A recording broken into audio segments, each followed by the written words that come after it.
बिस्मिल्लाहिर्रहमानिर्रहीम। अस्सलाम वालेकुम। शाह महमूद जो इस मुल्क का बादशाह है, मैं उसका इकलौता बेटा हूँ और मेरी शादी चाचा की लड़की से हुई थी और हम आपस में मोहब्बत करते थे। जब मेरे वालिद का इंतकाल हो गया तो मैं तख्त नशीन हुआ और हम दोनों शोहर बीवी 5 बरस तक ऐश व आराम की ज़िंदगी बसर करते रहे।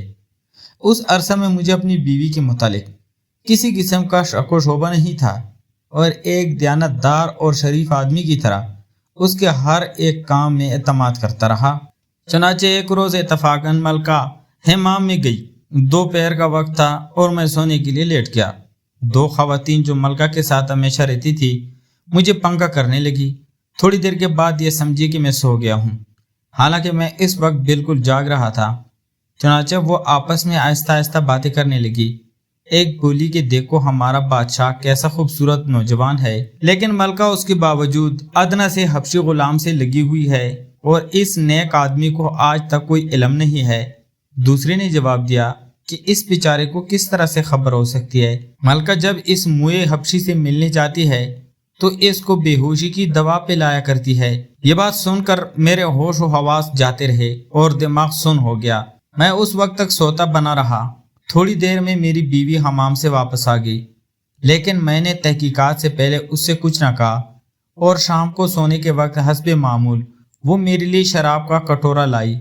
मैं समझ गया कि इसी तरह मुझे बेहोशी करके मुझे बेवकूफ़ बनाया जाता है।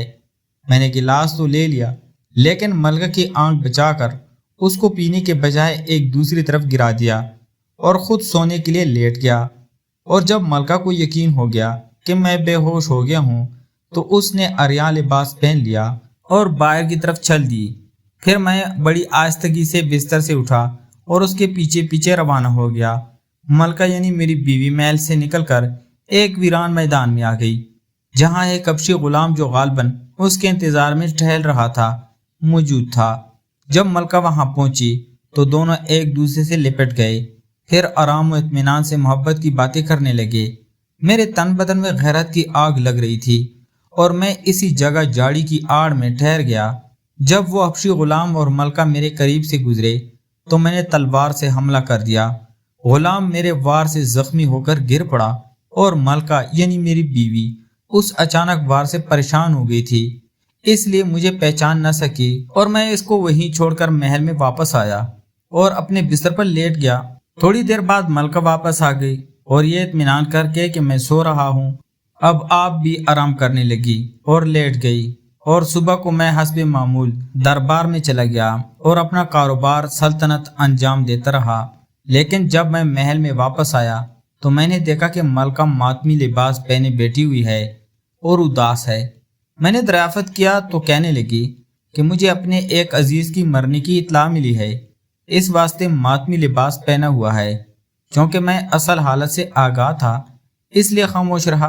कई रोज़ गुजर गए लेकिन मलका का मातमी लिबास ना उतरा। मैं भी ये मालूम करने की फिक्र में था कि कमबख्त अबशी का क्या अंजाम हुआ। एक दिन आखिर पता चला कि वो मरा नहीं, सिर्फ जख्मी हो गया है। एक शब को मैंने फिर मलका का ताकुब किया तो वो एक मकान में पहुंची जहां वही हबशी गुलाम जख्मी पड़ा था। मलका इसके करीब बैठ गई और बड़े प्यार से कहने लगी कि मुझसे बात कर, मैं तेरे लिए अपनी जान तक कुर्बान करने के लिए तैयार हूँ। लेकिन वो मालूम खामोश रहा। इस वक्त मुझ पर गैरत का जुनून सवार हुआ और मैं गुस्से की हालत में सामने जाकर खड़ा हो गया और अरादा किया कि दोनों को कत्ल कर दूं। ये देखकर मलका मेरी तरफ बढ़ी और कुछ पढ़कर मेरी तरफ फूंक मारी। मेरा वो हाथ जिसमें तलवार थी वो बिल्कुल नकारा हो गया।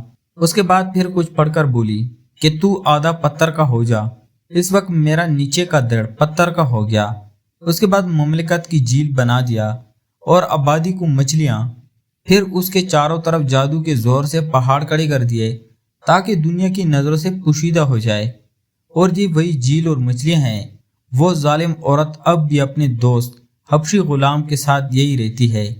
रोज़ाना मेरे पास आकर मुझे 100 कोड़े मारती है और वो हबशी गुलाम भी अभी तक तंदुरुस्त नहीं हुआ।